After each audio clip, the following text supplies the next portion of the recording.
Steel Vengeance truly is one of the wildest roller coasters ever built. It's an almost unreal attraction. From the monstrous amount of wooden structure to its smooth steel rails, the abundance of airtime hills, and the almost endless ride time, Steel Vengeance is truly a remarkable attraction and one that I recommend to anyone who loves a thrilling roller coaster. But as spectacular as the attraction is, it has suffered from several problems. Steel Vengeance is what's called a hybrid conversion of the former Mean Streak wooden roller coaster. A company by the name of Rocky Mountain Construction, or RMC, took the former wooden giant and jazzed up the attraction with additional height, length, and state-of-the-art steel track. But through the transformation, many issues arose, such as the ride suffering from various structural deficiencies. In this video, we'll dive into the different problems that have affected Steel Vengeance over the years, as well as the general history of the ride's predecessor, Mean Streak, and the problems that ride had as well. As a quick disclaimer, I'd like to mention that Steel Vengeance is a perfectly safe roller coaster and you are in no danger when riding it. And most of the issues I'll be discussing have since been addressed, but the problems over the years certainly make for an interesting story. Throughout its over 150-year history, Cedar Point has grown from its origins as a beer garden, dance floor, and bathhouse into one of the world's largest amusement parks. Located in Sandusky, Ohio, on a peninsula on Lake Erie, the park has made a name for itself by building some of the world's largest or best roller coasters, especially during the late 1980s, 1990s, and early 2000s. Cedar Point has always strived to hold some sort of roller coaster record. In 1976, the park introduced Corkscrew, the world's first roller coaster to feature 3 inversions. In 1978, the park introduced the hybrid roller coaster Gemini and claimed it was the world's tallest, fastest, and steepest coaster. In 1989, after taking inspiration from Bandit at Yomiuri Land in Tokyo, Japan, Cedar Point shocked the world when they opened Magnum XL 200, the world's first hyper roller coaster, or the world's first roller coaster to top 200 feet. Back then, Magnum was truly daunting and led to over a decade of amusement parks all over the world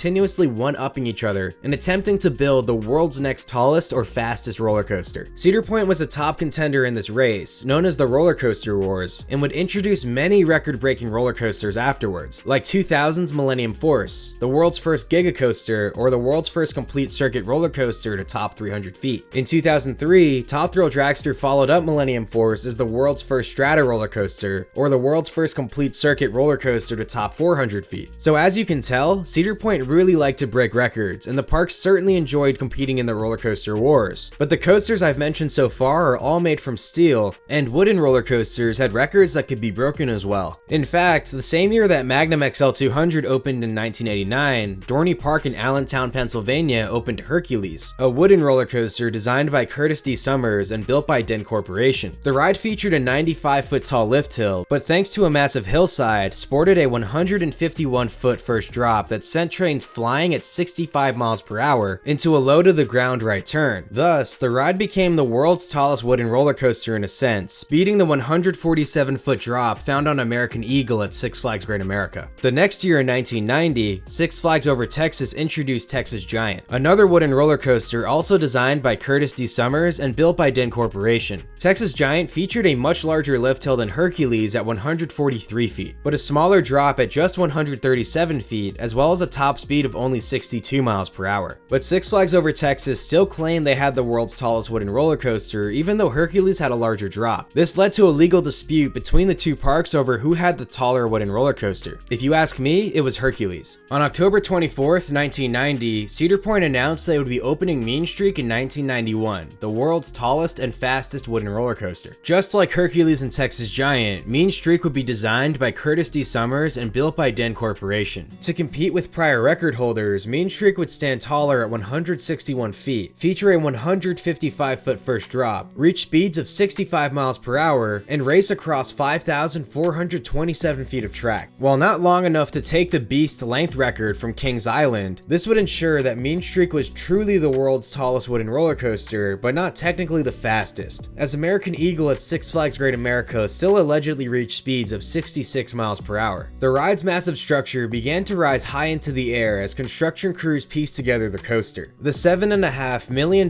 project would occupy 5.5 acres of space in the park's frontier town, right on the edge of Lake Erie. Overall, Mean Streak would require over 1.7 million board feet of southern yellow pine to construct. The ride would make its grand debut as scheduled on May 11th, 1991, and in typical Cedar Point fashion, attracted massive 3-hour waits. The queue took up much of the ride's large infield area and would still fill to the brim and more. I think it's fair to say that Cedar Point really knew the meaning of if you build it, they will come. Overall, Mean Streak was a decent ride when it opened. It certainly wasn't a bad ride, but I don't think it was as good as Texas Giant, for example. While Texas Giant was a smaller coaster, it was built with sharper curves, faster transitions, and many moments of strong airtime, which were great during the coaster's early years, but would cause the ride to wear out much faster than hoped for. So with the larger Mean Streak, Curtis D. Summers and Dent Corporation made the profiling much gentler to help the coaster last longer. Watching a POV of Mean Streak and Texas Giant side by side, you'll notice they have similar layouts, but Texas Giant was much more of an aggressive coaster, which is why Texas Giant was a far more exciting ride and used to be raved about, until it got unbearably rough, that is. And while Mean Streak was a tamer ride than Texas Giant, it still wasn't a bad ride. It had great pacing the entire way through as it charged over all its hills, and even after over a mile of track, the train would charge into the ride's final brake run, even with it being placed very high in the air. There were also good moments of lateral forces, a few airtime pops, and overall, the ride was rather smooth. The ride featured excellent capacity and operated with 3 28-passenger trains. Each train was built by Philadelphia Toboggan Coasters, or PTC, and consisted of 7 cars. With the ride's long layout, it was common to see 2 trains racing along the main section of track at once, with one on the massive opening hills and the other on the ending bunny hills. This was made possible by the ride's block zones. For those of you who are unfamiliar, a block zone is a section of ride that only one train may occupy. At the end of a block zone is a method to stop a train in case the block zone ahead is still occupied. This is the safety system that prevents roller coaster trains from colliding with one another. Here were the block zones of Mean Streak. First was the station, followed by the lift hill. Next up was safety brake number 1, which was the section of track up until the mid-course brake run,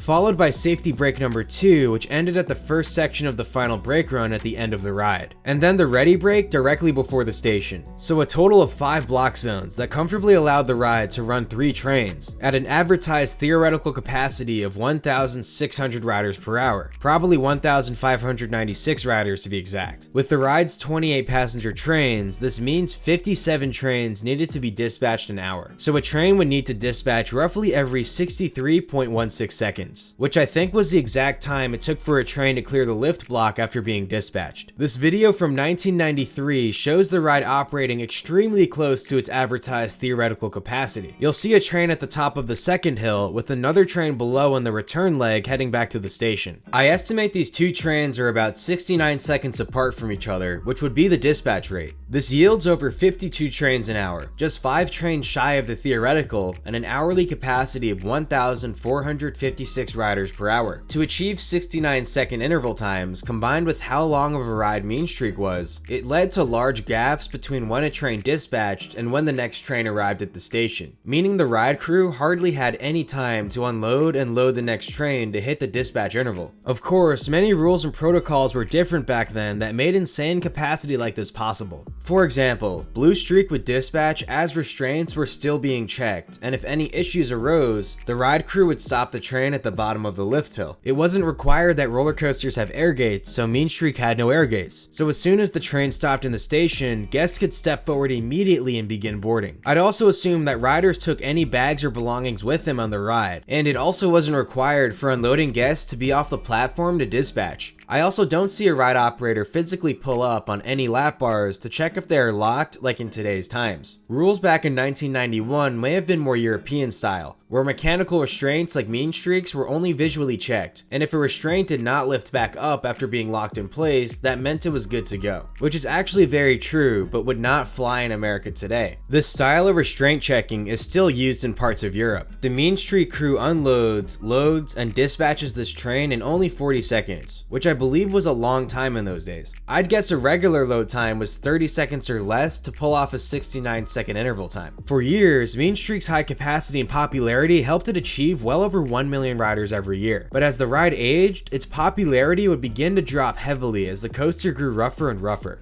Compared to steel roller coasters, wooden coasters are much more alive, which necessitates additional care. That means they bend and flex more under the load of a moving coaster train, and wood expands and contracts more with climate changes compared to steel. Parts often need to be replaced, such as wooden boards of the structure, bolts and fasteners, as well as the track lumber. With smaller wooden roller coasters like Cedar Point's Blue Streak, this is an easier task, since there's less structure and overall ride to maintain. But wooden giants like Mean Streak are challenging with just how much of everything there is to keep up with. Thus, Mean Streak unfortunately quickly became rough. To slow the ride's aging, Cedar Point installed 2 trim brakes on the ride's first drop in I believe 1994. The trim brakes slowed each coaster train slightly, which theoretically reduced the wear and tear caused by each cycle. Initially, I don't believe the trim slowed down each train all that much, and the speed was like when the ride first opened. In 1995, I believe the ride's third drop was modified to eliminate an airtime pop midway down the drop. Looking at this POV, you'll notice the drop quickly getting steeper, which probably gave great floater airtime for riders in the back cars. Then in this POV, the drop is smoothed out and no longer has that airtime pop. The ride structure is further evidence, as several of the batter braces which provide lateral support are higher in the air than the track, whereas previously the batter braces were below the track in this location, meaning the batter braces most likely did not change locations, but the track did and dropped lower. While this probably hindered the third drop, it may have helped trains track this element smoother by eliminating any lift during the airtime moment that probably led to trains slamming back down on the track. The following year in 1996, it looks like the park began installing additional structure to support Mean Streak's track during more forceful areas of the ride. What the park installed are called floating bents. If you've seen my problematic roller coasters video on Ghost Rider at Knott's Berry Farm, I detail the components of wooden coaster structure. To summarize, wooden coasters are built using vertical sections of reinforced structure called bents that connect laterally and diagonally to other vertical bents. At the base of a bent are footings or concrete foundations that are built into the ground. At the top of a bent is what's called the ledger that directly supports a wooden coaster's track. In more forceful areas of the ride, like the valleys between 2 hills where positive g-forces are present, the bents will typically double in density so that additional support can be provided to the track. And this is the style of structure that Mean Streak opened with. But as the years went on and the park looked to keep Mean Streak smooth, they began installing floating bents like I mentioned earlier. Floating bents look like this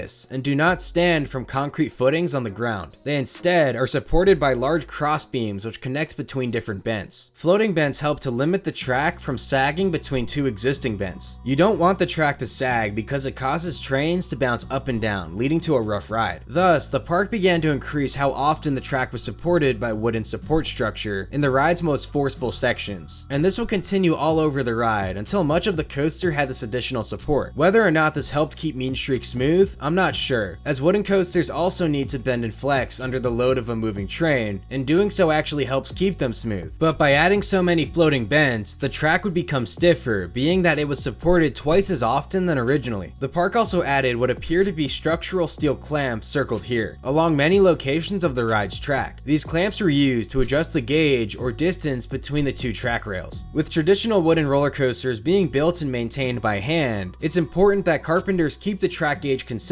so that the gap doesn't get too wide or too narrow. But I'd also imagine that these clamps stiffen the track further, and if you've seen my video on Ghost Rider, that coaster being so stiff helped it become rougher faster than intended. Well, Mean Streak would continue to grow rougher as the years continued, and the trim brakes on the first drop would be turned up higher and higher, to the point where trains would hardly make it over the first few hills. The brakes on safety brake number 1 were also turned up higher, slowing each train further, which greatly reduced speed in the ride's second half. I remember riding Mean Streak for the first time in 2010, and I just found the ride incredibly boring. I personally didn't find it excessively rough, but the pacing was just far too slow to make the ride exciting, and the coaster was just way too long as it slowly meandered around and around. When I put a POV from 1991 alongside a POV in its later years, the 1991 Mean Streak cycles from first drop to final brake run over 11 seconds faster than in the ride's final years. Luckily, I did get the chance to ride Mean Streak trimless just one time in 2014, after our train was lift stopped due to a guest with the cell phone out. Once the lift restarted, we were sent into the first drop and weren't slowed by the trims at all, and the first half of the ride was actually pretty decent. The pacing was much better, and I felt decent lateral forces in all the massive turns, and even a little airtime on this drop here. But the first safety brakes still brought our train to a near stop, so the second half of the ride was still slow and pointless. From what I hear, the trims on the first drop were actually set automatically and were based off how fast trains approached the lift hill.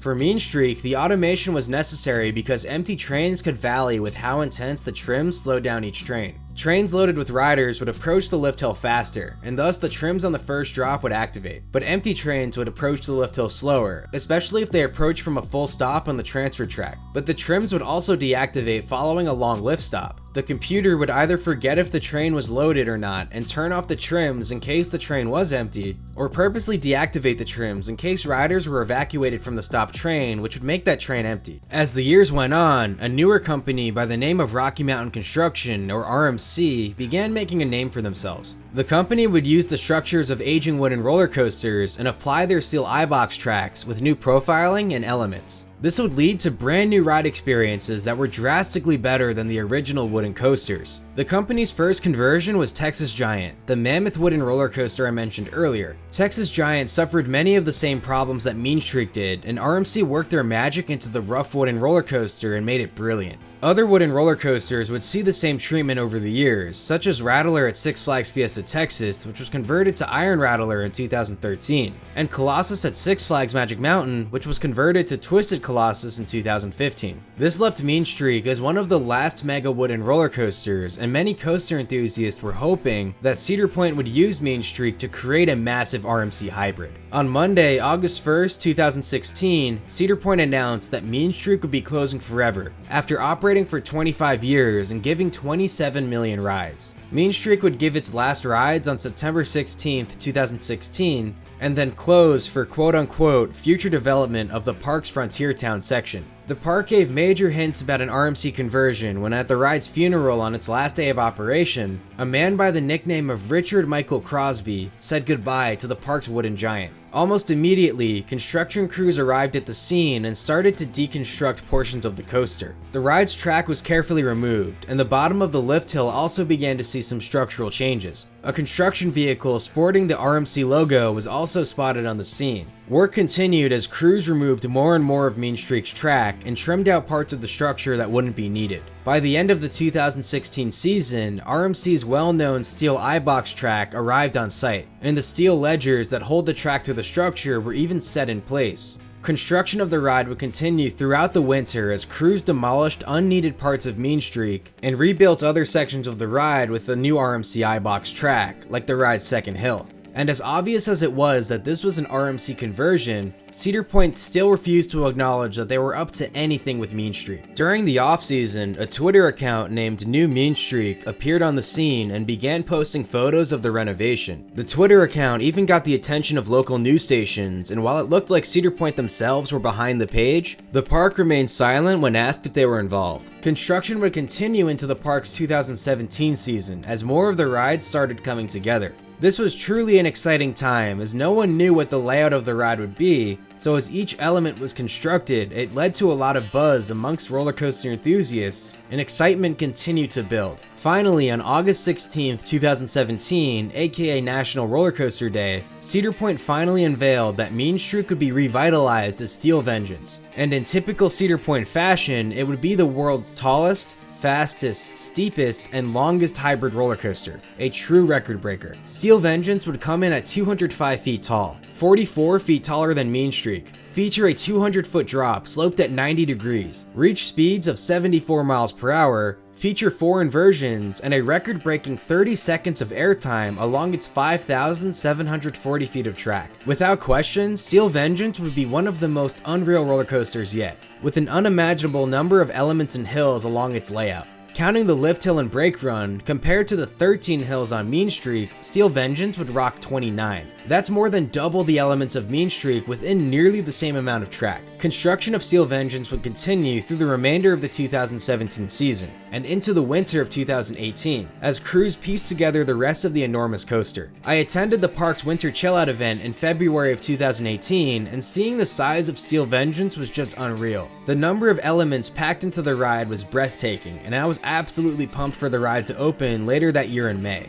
The ride would begin testing in April, and watching the train run the circuit was truly mesmerizing. Its pacing looked perfect, and even with the insane length of track and number of hills, the train held its speed perfectly all the way until the end. In early May of 2018, I got the chance to ride Steel Vengeance before the park officially opened for the year, at a season pass holder preview event, and the ride proved to be better than I imagined. After just one ride, I declared that it was my favorite roller coaster. I couldn't get enough of how smooth and comfortable the ride was, while at the same time being one of the longest and most action-packed coasters I'd ever ridden. The ride was filled from start to finish with sustained moments of ejector airtime, whippy but floaty inversions, breakneck pacing, quick pops of strong airtime, and non-stop head choppers as you raced through the wooden structure, especially during the ride's second half. Alan Schilke, the ride's designer, did a fantastic job. Steel Vengeance was clearly poised for success, and pretty much everyone at the event knew that Cedar Point had a winner on their hands. However, I did notice a few odd things on that day. Steel Vengeance was built to operate 3 24-passenger trains, but on all the ride's preview days, it only operated with 2 of its 3 trains.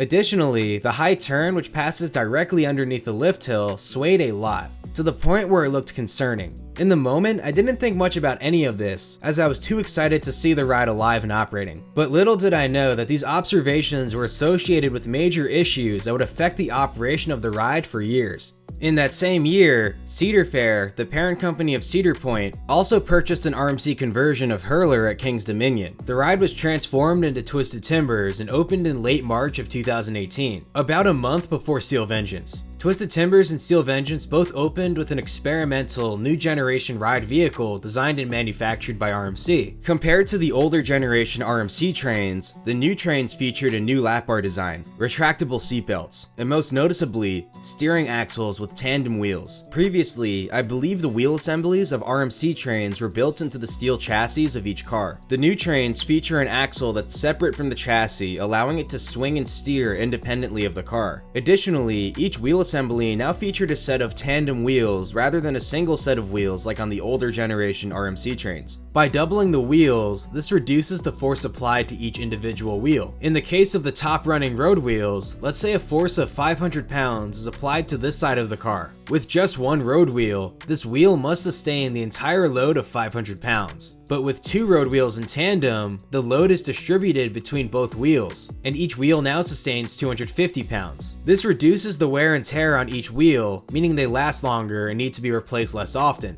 A single road wheel can cost a couple $1,000s, so having to replace wheels less often reduces operating costs substantially. The steering axle and tandem wheel design also guaranteed a smoother ride experience, since the axle can steer and swing as it needs to, and the tandem wheels help to smoothen out any bumps or track imperfections. I hear that it was Cedar Fair who pushed RMC to design and develop these trains, as they specifically requested them when ordering Steel Vengeance and Twisted Timbers. RMC strives to do as much as they can completely in-house, meaning they design and manufacture nearly every aspect of their coasters themselves. By doing this, it reduces the overall cost of their products immensely, compared to most other coaster manufacturers who contract many aspects of design and manufacturing to other companies. This is great for a park's wallet and helps make an RMC coaster more obtainable, but from what many have noticed, it can lead to less than desirable engineered products, as a single company tries to tap into many different fields of expertise. In the case of the steering axle RMC trains, they turned out to be heavier than intended, as the trains were experimental. But unfortunately, the extra weight of these trains would begin causing issues for Steel Vengeance. One of those major issues would begin affecting the ride's capacity. In its opening year, Steel Vengeance's mid-course brake run was rendered useless by the heavy trains. Now, the brake run could still stop a train as designed, that wasn't an issue, but the problems would appear once the brakes released. The brake run itself is sloped slightly downhill, and even when the magnetic brakes are engaged like so, the train will slowly roll through the magnetic brakes until it contacts one of the friction brakes at the end of the brake run, which bring it to a stop. So this part works as it should, but the track into the small curve that follows the brake run inclines slightly upward as the track banks to the left. You can see the right side rail rising in height ever so slightly, and from this angle, you can see how the right side rail doesn't match the downward slope of the brake run.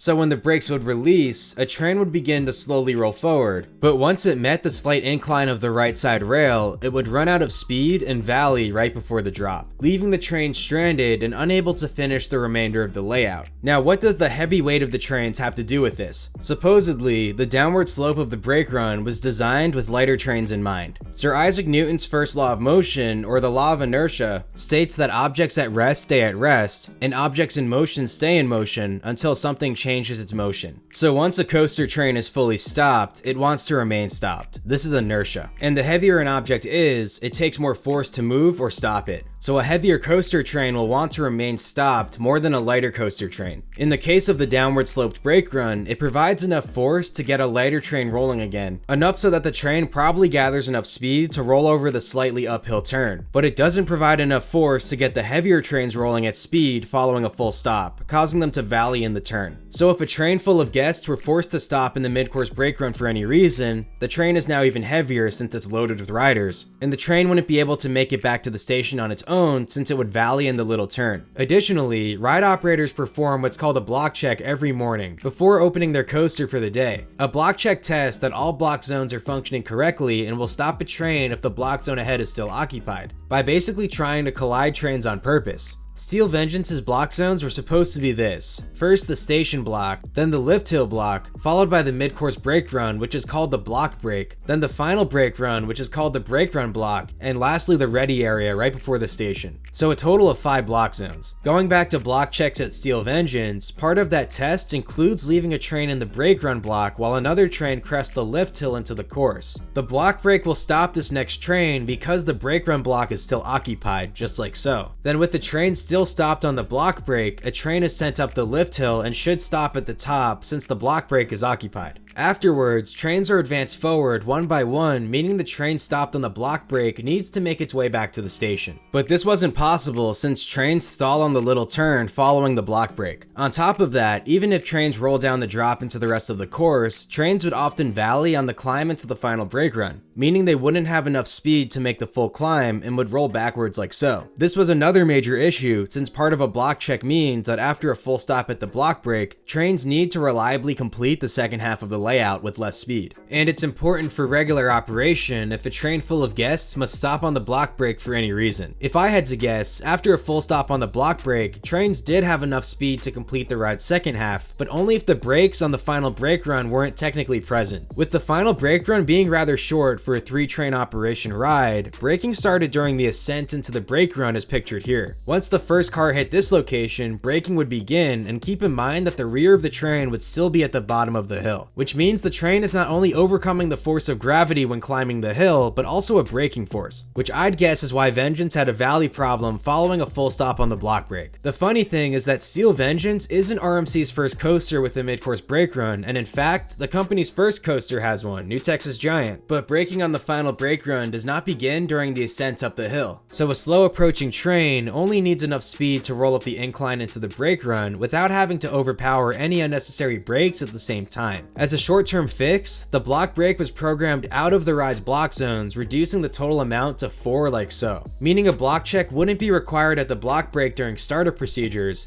and that trains shouldn't stop in this location under normal circumstances when open to riders. But this dropped the coaster's theoretical capacity since the train could not crest the lift hill until the train ahead had fully exited the brake run block and was in the ready area. With the block brake, Steel Vengeance is theoretically capable of dispatching 50 trains an hour. That's a dispatch every 72 seconds, and with the ride's 24 passenger trains, yields a theoretical hourly capacity of 1,200 riders. But without the block brake, the theoretical dispatch count drops to 32 trains an hour, which is a dispatch about every 113 seconds, and yields a theoretical hourly capacity of 768 riders. That's a 36% drop. So with the block brake programmed out of the ride, Steel Vengeance made its grand debut on May 5th, 2018 with only 2 of its 3 trains in operation. This wasn't ideal as the ride attracted a gigantic crowd, but it was certainly better than nothing. On the ride's opening day, it was operating normally and thrilling train after train of brand new riders. But around 1:30 p.m., while one of the ride's trains was dispatching from the station, the second train managed to slip through the final brake run and bumped into the train leaving the station. Fortunately, no riders were seriously seriously injured as the collision was at a low speed. Only 4 guests on the attraction requested first aid, and they all returned to the park later that day. There was also no damage to the ride vehicles, meaning the bumpers on the trains functioned properly. But how did this collision even happen? Steel Vengeance was programmed by Irvine Andre Engineering, or IOE, a well-established ride programming firm well known for their excellent work. Brian Andre, IOE's president, used to work for Consign and programmed Dueling Dragons at Universal's Islands of Adventure, and is responsible for the perfect synchronization to make the coasters duel effortlessly. And unsurprisingly, the programming done by IOE was not to blame for the collision. In fact, Steel Vengeance's programming is considered immaculate and is probably the least problematic thing about the ride. Ride attendants operating the coaster weren't to blame either, as like on most modern day roller coasters, Steel Vengeance can only operate with guests while in an automatic mode of operation. While in auto, ride operators are not able to manually override block zones. The ride was operating in auto at the time of the collision, so there was no way for the ride crew to accidentally bump trains. So what was the reason for the collision? Remember how I said that RMC produces as much of their coasters in-house? Well, it ended up being faulty hardware on the brake run and trains that caused the collision. For Steel Vengeance and Twisted Timbers, it appears that RMC created their own magnetic and friction brake systems, but it turns out that the braking force provided by the magnetic brakes wasn't strong enough, especially for trains that weighed more than anticipated. Watch how long it used to take a train on Steel Vengeance to stop,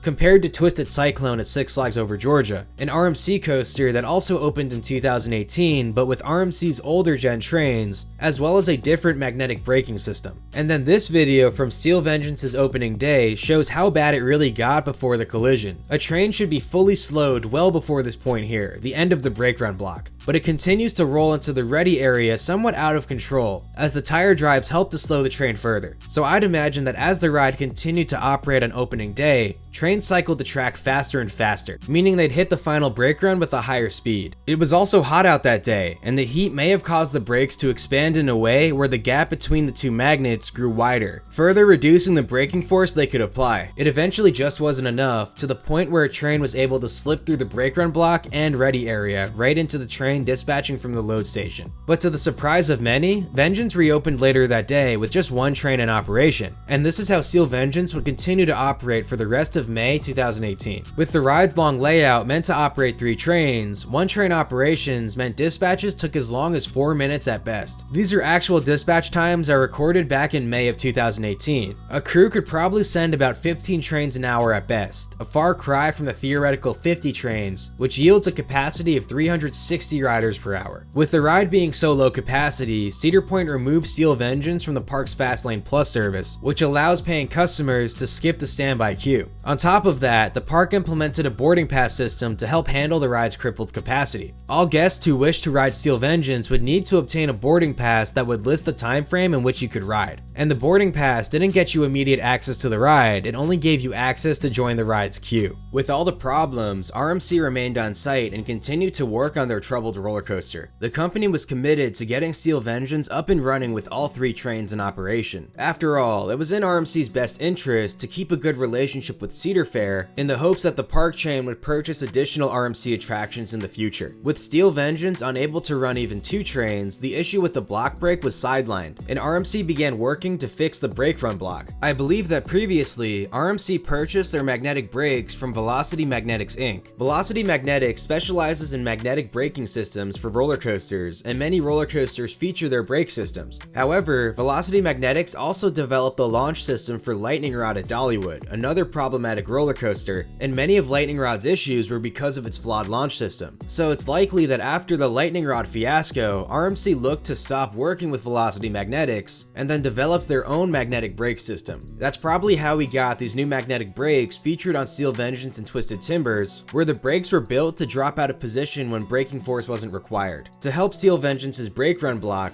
RMC removed some of the retractable magnetic brakes and replaced them with fixed magnetic brakes that were permanently locked in the braking position. I'd also assume that the magnets used in these fixed brakes were much stronger than those in the retractable brakes. New friction brakes also replaced what I believe were RMC built friction brakes at the end of the brake run block and in the ready area. Additionally, the new generation trains allegedly featured an aluminum brake fin along the bottom of each car that interacted with the magnetic brakes, rather than the usual copper brake fin. Aluminum was used because it's far lighter than copper, and the idea was to save weight since the new steering axle and tandem wheels would make the new RMC trains heavier than the older ones. But aluminum produces less eddy currents when it interacts with magnets, meaning less braking force was created, so the brake fins were switched to copper following the collision. With this new setup, the brake run block stopped trains far more quickly and reliably, all within the brake run block itself, making another collision impossible. It also meant that 3-train operation could be viable, just without the block braking use. Now, it wasn't a perfect fix. With the new brakes being fixed in position, it forced trains to slowly roll through the brake run block as tire drives yanked trains through the magnets, which technically lengthened the ride's cycle time and reduced its capacity further.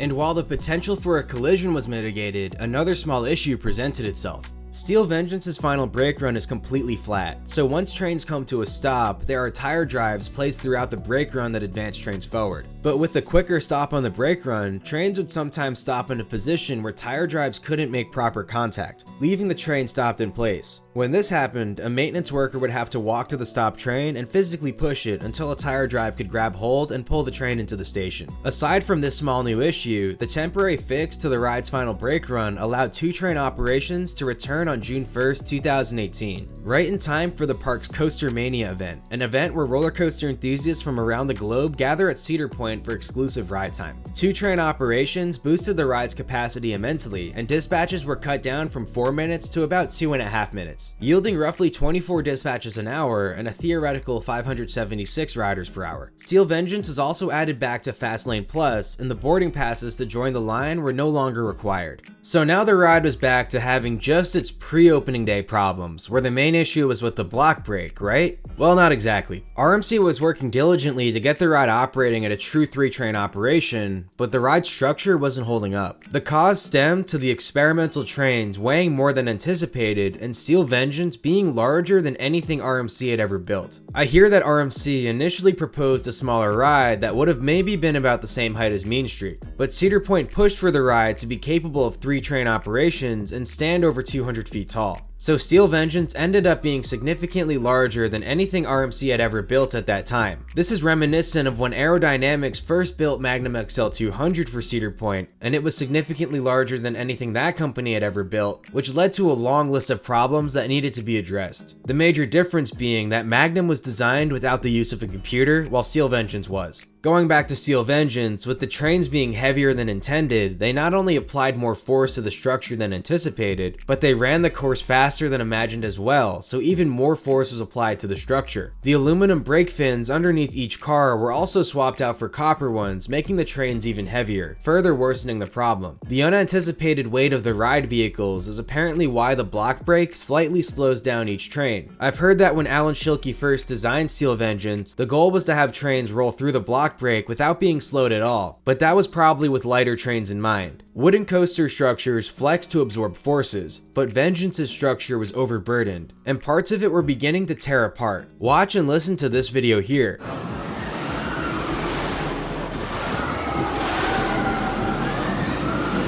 You can hear the structure screaming as it flexes and bends too much under the load of Vengeance's heavy train. This section of the ride, the turn high in the air that cuts underneath the lift hill, was one of the most problematic. On Mean Streak, the same structure supported 2 turns of the ride that were taken more slowly, whereas Steel Vengeance's trains take this turn much faster and within the same radius, meaning more forces are applied. Mean Streak's structure was built to support the original circular layout, where the trains followed the circular path of the ride and rode up and down through simple hills, whereas Steel Vengeance features drastically different hills along the same circular path that lead to forces being applied in different directions compared to Mean Streak. For example, this part of Mean Streak used to be a valley high in the air that most likely applied some lateral force to the left, but mainly a downward force on the structure. Whereas the element is now this, and with the new profiling of the track, I'd guess that most forces applied to the structure are laterally like so. So a part of the structure meant to handle a higher downward force and some lateral force must now sustain a significant lateral load. For additional support, steel cables connect the highest points of the turn to the structure of the lift hill, but these cables would allegedly snap with the crazy movement of the structure. Additionally, wooden boards in various parts of the structure would often break, and bolts throughout the ride that hold the wooden pieces together would pop out. Another troubling area of the coaster was also the structure of the outward banked airtime hill that also supports the double up into the block brake. I believe the issue is more so with the double up.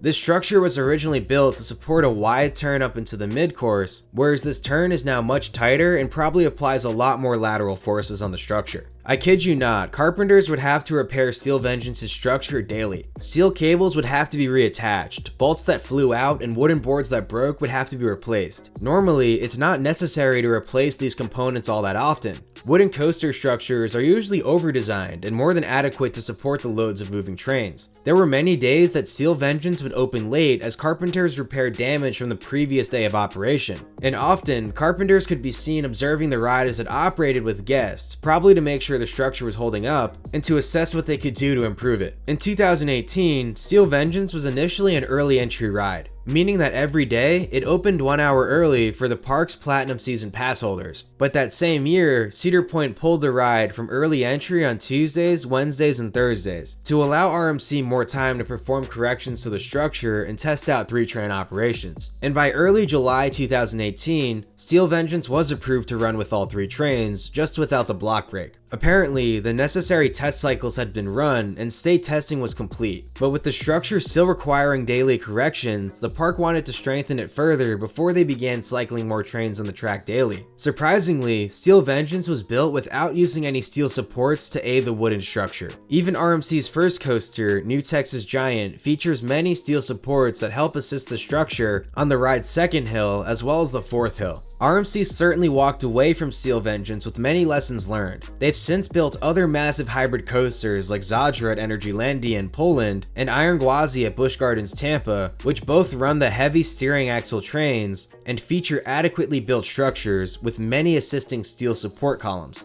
To the surprise of many, Steel Vengeance began operating with all 3 trains in late August of 2018. Even though 3-train operations was allowed, the structure was still far from perfect, but I guess was good enough. The block brake was still not programmed in as a block zone, so the ride continued to operate the 4 block zones pictured here. So a train couldn't crest the lift hill into the long brake run block zone until the train ahead had fully exited the brake run block and was in the ready area. To help with this, the lift hill operated at a variable speed, and trains slowly ascended the lift until the brake run block cleared. They would then accelerate to full speed. But even without the block brake, this still helped boost capacity, and the ride was now capable of dispatching every 113 seconds, compared to the roughly 150 seconds with 2 trains on the track. But even before Steel Vengeance made its way to operating all 3 trains, another problem presented itself. This time not exactly with the ride itself, but with cell phones. On June 10th, 2018, a rider on Twisted Timbers at King's Dominion was hit by a cell phone that flew out of another rider's pocket. The cell phone struck the rider in the head, leading to the victim suffering from a mild concussion and needing stitches on her forehead. RMC coasters are wild, especially with the amount of ejector airtime, so phones that are loosely secured can easily fly out of someone's pocket, or riders who are holding or filming with their phones can easily drop them. Phones on roller coasters have been an issue for years, and when I used to work El Toro at Six Flags Great Adventure, I witnessed several incidents where a rider was seriously injured by a phone that flew out of someone's pocket. So in 2017, Great Adventure banned phones from being allowed both on El Toro and in line for it. All cell phones had to be placed in either a ride locker or left with a non-rider before you could even join the queue. After the incident at King's Dominion, and with so many riders losing their phones daily on Steel Vengeance, in July of 2018, Cedar Point followed in the footsteps of Great Adventure and banned cell phones on Steel Vengeance as well. Riders had to place their cell phones in a locker or leave them with a non-rider before joining the queue. This quickly caused a lot of discontent, as it forced guests waiting in line to actually converse with their friends and family as if it were the 1990s, and more importantly, it effectively turned Steel Vengeance into an upcharge attraction, since most guests would now have to purchase a $2 locker to ride. Had the lockers been free, I don't think it would have been been as big of an issue. While not allowing phones on Vengeance was a necessary safety protocol, it was also a big inconvenience. So in 2019, Cedar Point added zipper pouches to each seat on Steel Vengeance's trains, which got rid of the annoying forced locker policy, but while these pouches added back the convenience of having your phone in line, they slowed down the operations of the coaster. From what I remember, you had to first pass through a metal detector before you were allowed in the station. If you had a phone or anything metal, you would get stamped to indicate you had belongings that needed to go in the pouches. Then once you got on the train, you'd first have to place your items in the pouch, which took longer than you might think, and then secure your restraints. Ride attendants would then come by to check your restraints and ask each rider if they had placed their phone in the pouch. Then once your ride was over, you had to grab your belongings from the pouch before you could leave the train. So a lot of time was added to each unload and load cycle. When Steel Vengeance operated with 3 trains in 2018, it never really double stacked. But in 2019 with the zipper pouches, trains double stacked on Steel Vengeance nearly every cycle. So the capacity was effectively reduced to when Steel Vengeance could only run 2 trains like in early 2018. And the ironic thing about this is that during the off-season, RMC had completely replaced the magnetic brake systems on both the block brake and brake run block. They operated very differently, with the original system lowering the brakes when they weren't needed, and the new system shifting one side of the caliper backwards to allow trains to roll freely. These new magnetic brakes were strong and stopped trains as intended. At the end of the block brake, RMC replaced one of the 3 original friction brakes with 2 sets of tire drives.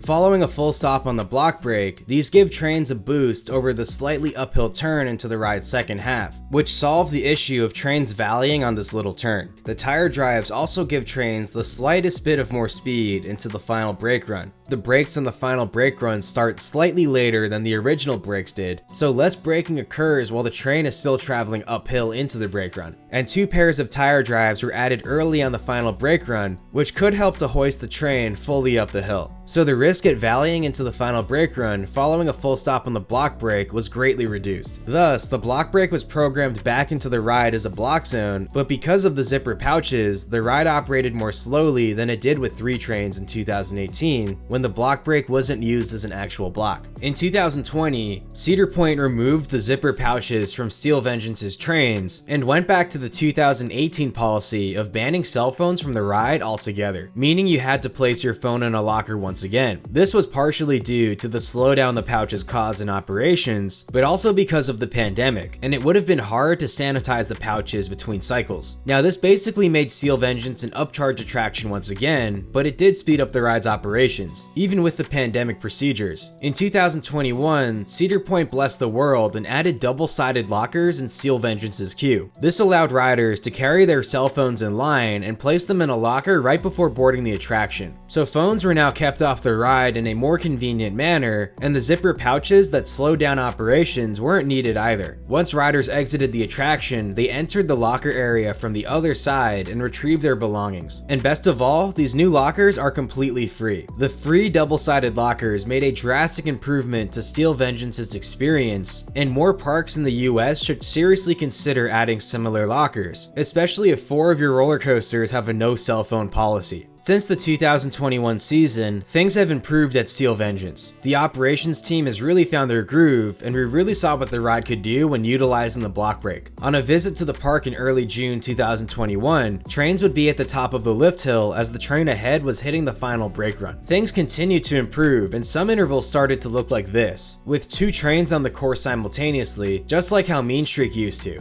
In 2022, Iron Poggers Lagoon Foggers must be on, as ride crews have achieved as high as 45 dispatches and over 1,000 riders in an hour, most likely the highest numbers ever done on an RMC coaster. And the ride is on target to do over 1 million riders for the first time in a single season, something that's never really been achievable at Steel Vengeance, even with its high popularity. All the capacity restrictions and overall amount of downtime have really made that a challenge. Here's a random hour of operation I recorded on August 17th, 2022, and the Vengeance crew dispatched 39 trains. That's a theoretical 936 riders per hour, which is just fantastic on an RMC roller coaster. The only problem with the ride operating so well is that the metal detectors at the end of the queue aren't fast enough to keep trains filled. I've heard that guests wearing metal watches can cause slowdowns. Even though guests walk through the metal detectors with their hands in the air, if the detector beeps for any metal that's above a person's head, the rider must be second checked with the handheld metal detector, TSA style. This holds up the line, even if it's obvious the beep was caused by a watch. Either way, as amazing as the ride crew is at Steel Vengeance, the coaster itself just naturally doesn't provide the same capacity as many of Cedar Point's older coasters. Compared to Gatekeeper with its larger 32 passenger trains, if both coasters dispatch 35 trains in an hour, Steel Vengeance would do 840 riders, and Gatekeeper would do 1,120. And Steel Vengeance's trains are not easy to check, since seatbelts must be visually checked before lap bars are lowered, and the restraints themselves are not accommodating to larger riders. So ride crews at Vengeance work a lot harder to get numbers that other coasters can easily produce, like the original Mean Streak, which was capable of a much higher rider capacity. If Steel Vengeance had multi-move between the station and ready area, that would help immensely. This is like on Millennium Force, where the 3 trains in the load station, unload station, and waiting break all move together simultaneously. It cuts down on the amount of dwell time between dispatches. On Steel Vengeance, the dwell time is about 30 seconds. The minimum dispatch interval is 5 seconds after the lift clears. So if ride crews want to hit that interval, the dwell time causes 30 seconds of less available load time, where multi-move could probably cut down that dwell time to 20 seconds. It's puzzling because Twisted Timbers at King's Dominion has multi-move, and both coasters were programmed by IOE and opened in the same year. And you'd think it would be more important on Steel Vengeance since it's built to be a higher capacity ride with 3 train operations, and Cedar Point themselves seem to care much more about good operations than King's Dominion. From what I hear, it's a Cedar Fair corporate decision not to use multi-move on Steel Vengeance, probably to avoid any sort of collision from happening again, even if all the problematic hardware that made the collision possible have since been replaced. And while the ride structure still isn't perfect, the park has continued to make improvements to it every year that have gone a long way. One major improvement has been the addition of steel plates where wooden boards connect to bent posts. The steel plates help to keep bolts from ripping through the wooden boards. I hear the steel plates have helped immensely, and the structure is holding up better than ever in many locations which used to be very troubling. The steel cables that help assist this location here were replaced with thicker cables, and the eye bolts that hold them in place were replaced with thicker, stronger versions as well. The high turn underneath the lift hill no longer flexes as much as it used to and doesn't sound like it's being ripped apart anymore, which is a major improvement. Compare 2018